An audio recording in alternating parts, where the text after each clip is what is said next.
హే everyone! ఈరోజు 'Marco' movie review గురించి ఏదో మాట్లాడుకుందాం. 'మార్కో' మూవీ చూసిన తర్వాత నాకేమైతే అనిపించిందంటే, ఇది తెలుగు వెర్షన్‌లో వదిలినప్పుడు, ఈ మూవీ వచ్చేసి చాలా వరకు వైలెన్స్‌తో నడిచే మూవీ అనమాట. అండ్ ఈ మూవీ నేను అసలు ఎంత ఎక్స్‌పెక్ట్ చేయలేదనమాట. వైలెన్స్‌తోనే ఎళ్తా ఉంటది. స్టోరీ వచ్చేసి 'మార్కో' వచ్చేసి తన ఫ్యామిలీకి ఏం జరిగినా తను వస్తాడనమాట. తన ఫ్యామిలీ అంటే అంత ఇష్టం. తన ఫ్యామిలీకి ఏం జరిగినా తను ఎంత రియాక్ట్ అవుతాడంటే వైలెన్స్ అనమాట. అసలు ఈ మూవీలోనే ఎంత వైలెన్స్ ఉంటదని నేనైతే ఎక్స్‌పెక్ట్ చేయలేదు. తనకి మరీ ఓవర్‌గా హైప్ అయితే చేయలేదు మూవీలో. కొన్ని సీన్స్ ఉంటాయి. విలన్స్‌కి హైప్ ఇస్తూ, తనకంటూ సెపరేట్ టైమ్‌లో హైప్ ఇస్తారనమాట. అది నచ్చిందనమాట. తనకి ఒకే టైమ్‌లో హైప్ అయితే ఇవ్వలేదు మూవీలో. అండ్ మూవీ వచ్చేసి చాలా వైలెన్స్‌తో అయితే ఎళ్తా ఉంటదనమాట. చాలా చాలా వైలెన్స్ అయితే ఉంటది.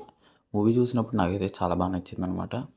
ఫస్ట్ హాఫ్ నుండి సెకండ్ హాఫ్ దాకా చాలా ఇంట్రెస్టింగ్ పాయింట్‌తో అయితే నడుస్తా ఉంటది. కానీ ఈ మూవీ